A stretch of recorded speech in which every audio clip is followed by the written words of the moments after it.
In the frozen forests of Finland, December 1943, Corporal Henrik Virtanen crouched in a snow-covered observation post, his breath forming tiny crystals in the -30-degree air. He had just received orders that would change everything. His commanding officer had forbidden him from using the scope mount he had spent 3 months perfecting in the battalion workshop. The official reason was standardization and safety concerns, but Henrik knew better. They thought his modifications were reckless, amateur, and dangerous. What none of them realized was that within 6 months, this same forbidden piece of metal would become the most requested modification in the entire Finnish Defence Forces, and Henrik's name would be whispered with reverence across a dozen battalions. Before we dive into this story, make sure to subscribe to the channel and tell me in the comments where you're watching from. It really helps support the channel. This is the story of how one soldier's stubborn refusal to accept inferior equipment transformed him from a ridiculed tinkerer into a legend, and how his homemade innovation would eventually save countless lives while rewriting the standards for precision marksmanship across an entire military. Henrik Virtanen had grown up in the small town of Rovaniemi, where his father ran a clockmaker's shop. From the age of 7, Henrik had spent his afternoons watching his father's precise hands manipulate springs and gears that were smaller than grains of rice. By 14, he could disassemble and reassemble a pocket watch blindfolded. His father always said that precision was not about expensive tools, but about understanding how pieces fit together, how metal responded to temperature, and how the smallest adjustment could mean the difference between perfection and failure. When Henrik was conscripted into the Finnish forces in 1942 at age 23, he brought this philosophy with him. He was assigned to a reconnaissance unit operating in the dense forests along the eastern border, where visibility rarely exceeded 50 meters and the temperature regularly dropped below -40 degrees. The unit's primary role was observation and intelligence gathering, tracking movements through the vast wilderness and reporting back on supply routes and troop positions.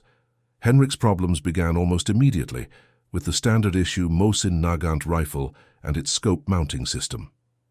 The Finnish military had adopted a side-mounted scope configuration that, while functional in moderate conditions, had a critical flaw that became apparent in extreme cold. The mount would shift slightly as temperatures fluctuated, throwing off the rifle's 0 point by as much as 15 centimeters at 300 meters. For observers who needed to mark exact positions and distances, this inconsistency made their reports unreliable. The first time Henrik mentioned this problem to his sergeant, a grizzled veteran named Mäkinen, he received a dismissive response. Mäkinen said that thousands of soldiers used the same equipment without complaint, and if Henrik could not adapt, perhaps he belonged in supply rather than reconnaissance. But Henrik could not let it go.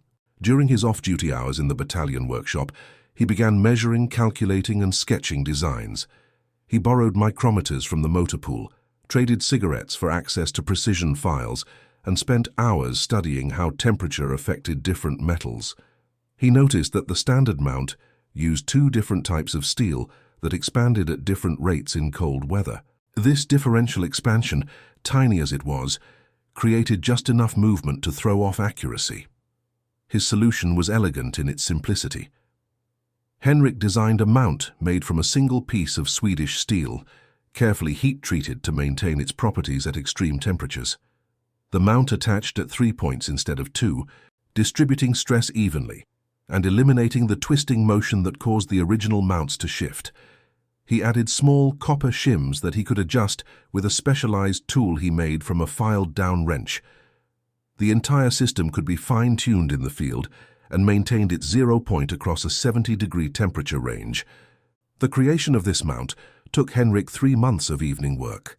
He traded favors with the battalion machinist, a taciturn man named Korhonen who appreciated good craftsmanship. Henrik had helped Korhonen repair the timing mechanism on a workshop lathe, and in return, Korhonen allowed him access to the precision equipment needed to manufacture the mount's components.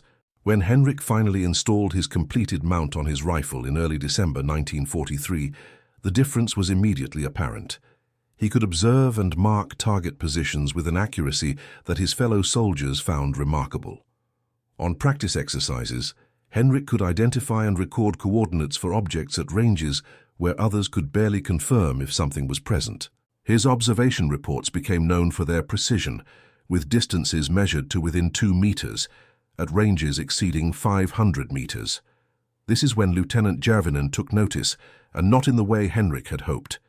Järvinen was a by-the-book officer who believed that military effectiveness came from standardization and discipline, not individual innovation. When he learned that Henrik had modified his issued equipment using non-standard parts, he immediately called Henrik to his command post. Henrik remembered that meeting with painful clarity. He stood at attention in the cramped wooden building that served as battalion headquarters while Järvinen examined his rifle. The lieutenant's face was stern as he ran his fingers over the custom mount. Then Järvinen said that what Henrik had done was not only against regulations but potentially dangerous. He explained that non-standard modifications could fail in the field, that they made maintenance difficult, and that they set a bad example for other soldiers. He ordered Henrik to remove the mount immediately and return to standard equipment. When Henrik tried to explain the technical advantages, Järvinen cut him off and told him that if he wanted to design equipment, he should apply for a position with the engineering corps after the conflict ended. Henrik removed his custom mount that evening, his hands shaking with frustration. He carefully packed it in oiled cloth and stored it in his footlocker. For the next 2 weeks, he used the standard mount, and his observation reports became noticeably less precise. Other members of his reconnaissance team noticed the change. Corporal Leitonen, who often worked alongside Henrik on observation missions, mentioned that Henrik's recent reports lacked the exceptional detail that had made them so valuable for planning purposes. But it was Private Alexei Nieminen who would ultimately change everything. Nieminen was 19 years old, fresh from training, and had been assigned to Henrik's observation team in late December. The young private had excellent eyesight and good instincts but struggled with the standard equipment. His hands were large and clumsy, and he had difficulty achieving consistent results with the standard scope mount. He confided in Henrik one evening that he was afraid he would be reassigned to a different unit because his performance reports were poor. Henrik saw something of himself in the frustrated young private. Against regulations and against his better judgment, Henrik retrieved his custom mount from his footlocker. He spent an entire night modifying it to fit Nieminen's rifle, adjusting the dimensions, and teaching the private how to maintain and calibrate the system. He made Nieminen swear to keep the modifications secret and to never let Lieutenant Järvinen inspect his rifle closely. The change in Nieminen's performance was dramatic. Within a week, his observation reports improved so significantly that Sergeant Mäkinen commented on it during a unit briefing.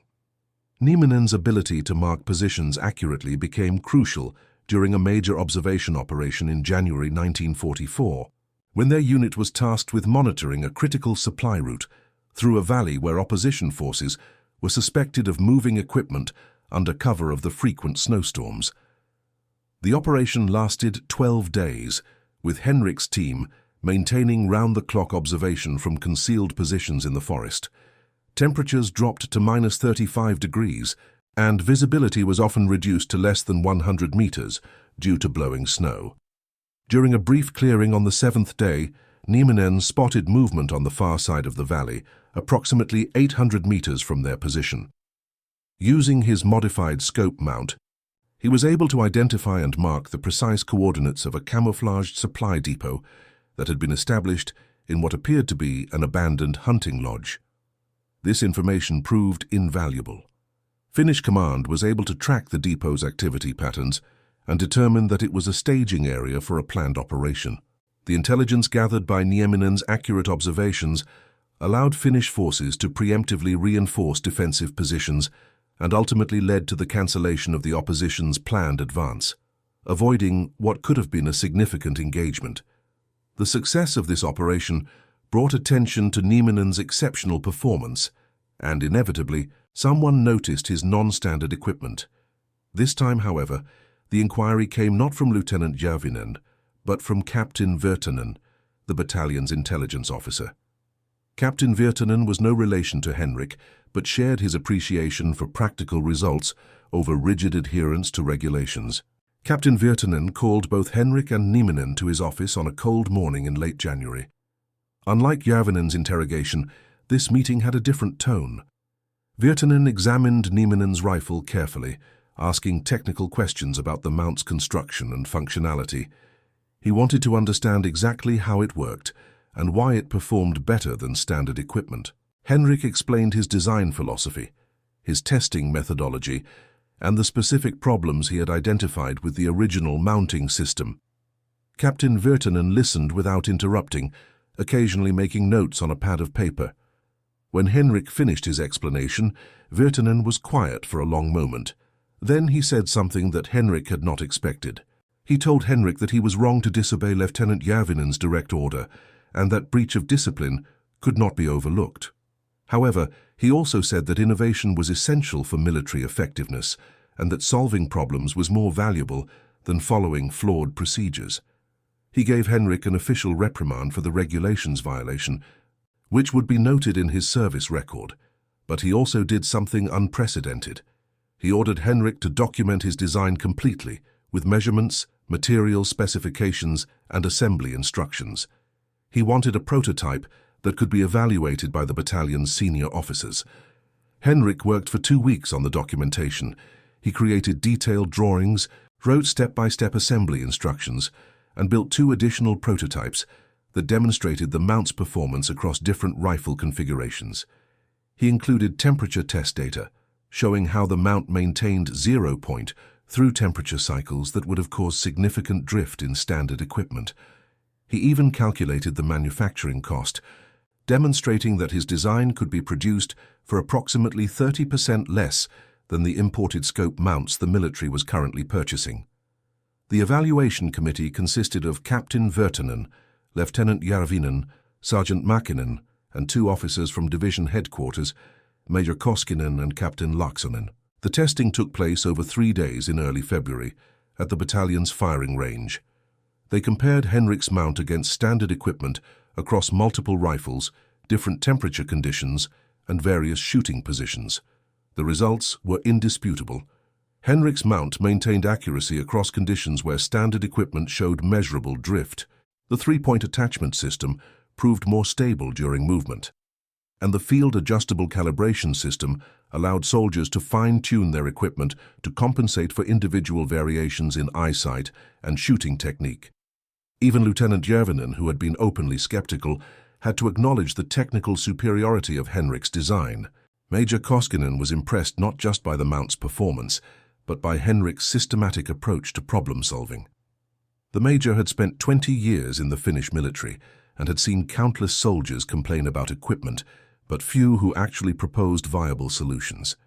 He asked Henrik where he had learned engineering principles and seemed surprised when Henrik explained his background as a clockmaker's son.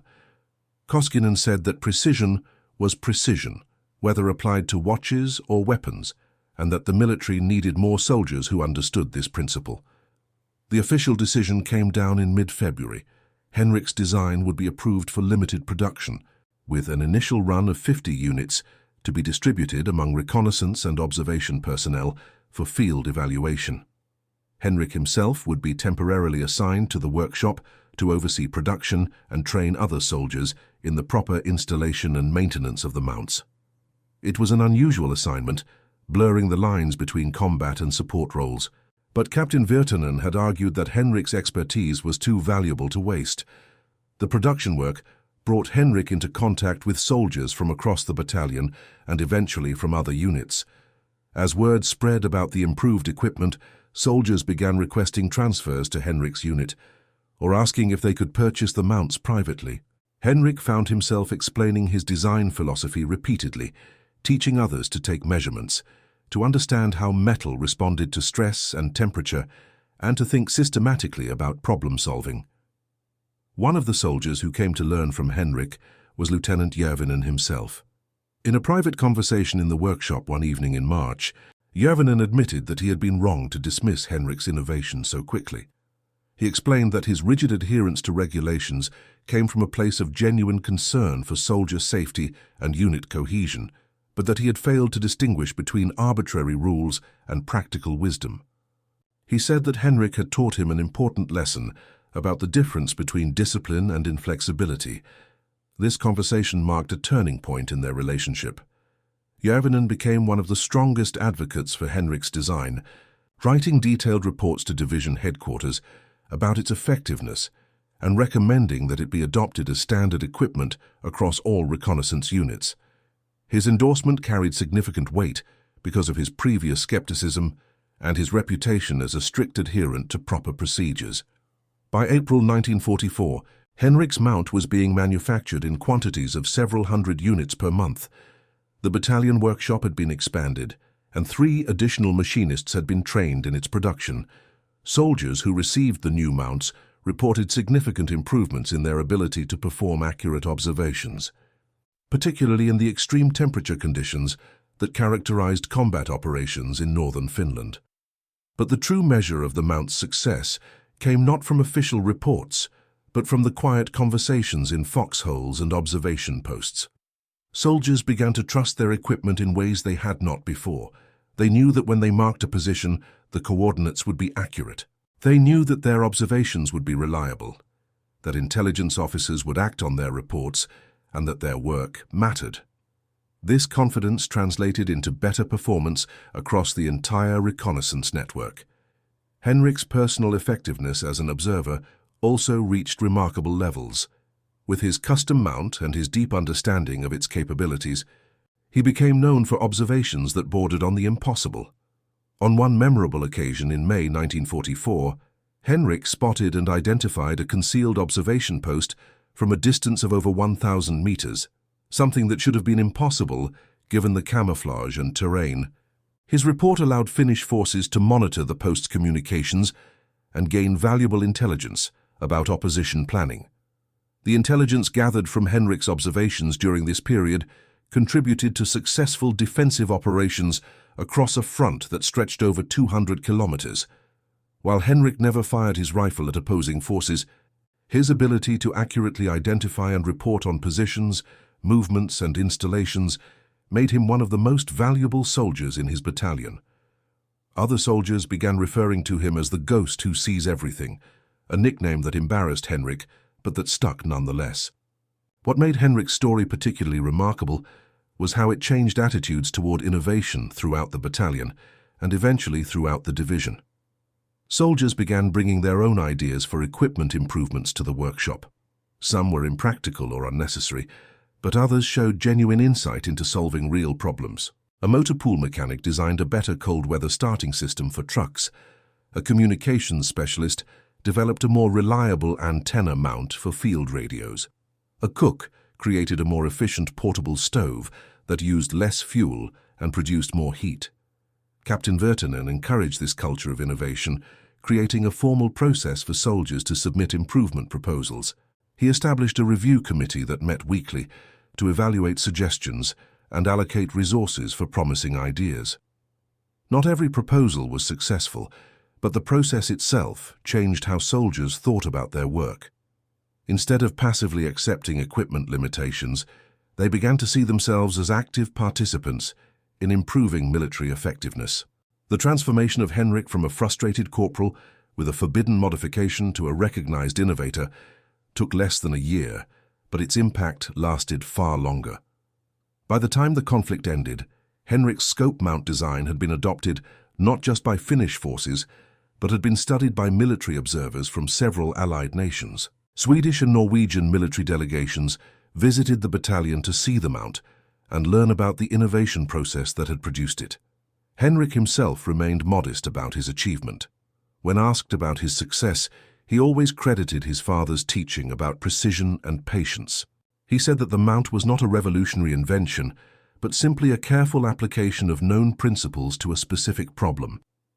He pointed out that dozens of soldiers had contributed to its development through their feedback and suggestions for improvement. He especially credited Private Nieminen, whose initial struggles had motivated Henrik to risk disobeying orders, and whose success had brought attention to the design's potential. After the conflict ended, Henrik returned to Rovaniemi and his father's clockmaker shop. He discovered that his reputation had preceded him, and soon he was receiving requests to apply his precision skills to a variety of problems. He designed specialized tools for local industries, improved manufacturing processes for a furniture maker, and even helped redesign the town's water distribution system to make it more efficient. But Henrik never forgot the lessons of those months in the forest. He understood that the best solutions came from carefully observing problems, thinking systematically about causes, and being willing to challenge conventional approaches when they proved inadequate. He also understood that innovation meant nothing without the courage to implement it, even in the face of official disapproval and personal risk. The story of Henrik's scope mount became something of a legend in Finnish military circles. It was taught at officer training schools as an example of how frontline soldiers often have the best understanding of equipment limitations and how military effectiveness depends on creating systems that encourage rather than suppress practical innovation. The mount itself remained in production for decades, used by military and civilian marksmen who appreciated its reliability and precision. Private Nieminen, whose struggles had catalyzed the mount's adoption, went on to become one of the most respected observers in the Finnish forces. He served throughout the remainder of the conflict and afterward became a training instructor, teaching new soldiers not just about observation techniques, but about the importance of proper equipment and the value of questioning systems that did not work. He remained friends with Henrik for the rest of his life, and the two men often joked about the night Henrik had risked his military career to help a clumsy 19-year-old private who could not hit the broadside of a barn. Lieutenant Järvinen's transformation from Henrik's harshest critic to his strongest supporter also became part of the story's legend. Järvinen rose to the rank of colonel after the conflict and became known as an officer who balanced discipline with flexibility, who valued results over rigid adherence to procedure, and who actively sought input from soldiers at all levels. He often credited Henrik with teaching him this balanced approach, saying that a good officer must know when to enforce standards and when to recognize that standards themselves need to change. The broader impact of Henrik's story extended beyond military circles.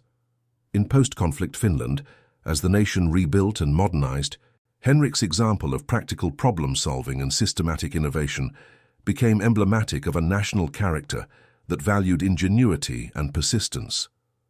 Schools taught his story as an example of how individual initiative could create change, even within hierarchical systems. Engineers and designers cited him as inspiration for challenging conventional approaches and trusting their own observations and analysis. What made Henrik's achievement particularly significant was that it occurred within one of the most hierarchical and tradition-bound institutions in society, the military. If innovation could flourish there, when given even minimal support and recognition, then it could flourish anywhere. Henrik had demonstrated that good ideas did not require official credentials or formal authority. They required careful observation, systematic thinking, and the courage to act on one's convictions.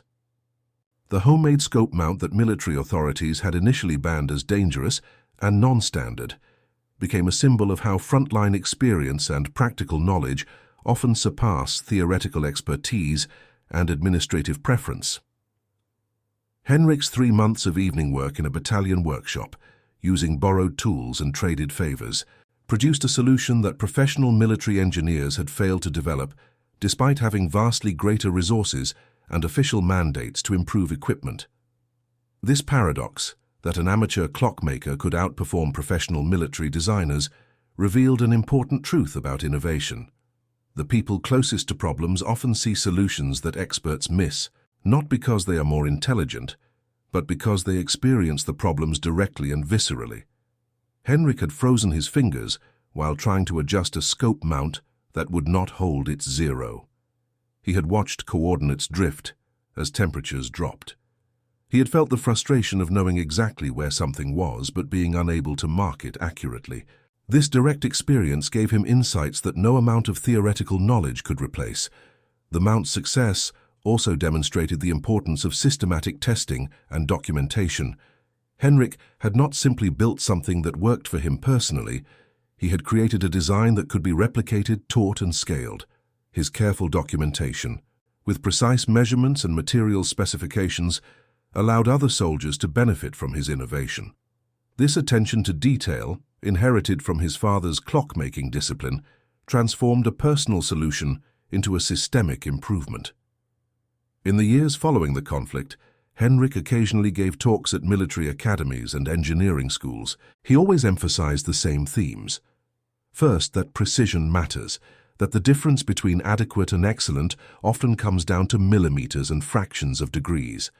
Second, that the best teachers are direct experience and careful observation. Third, that courage means different things in different contexts.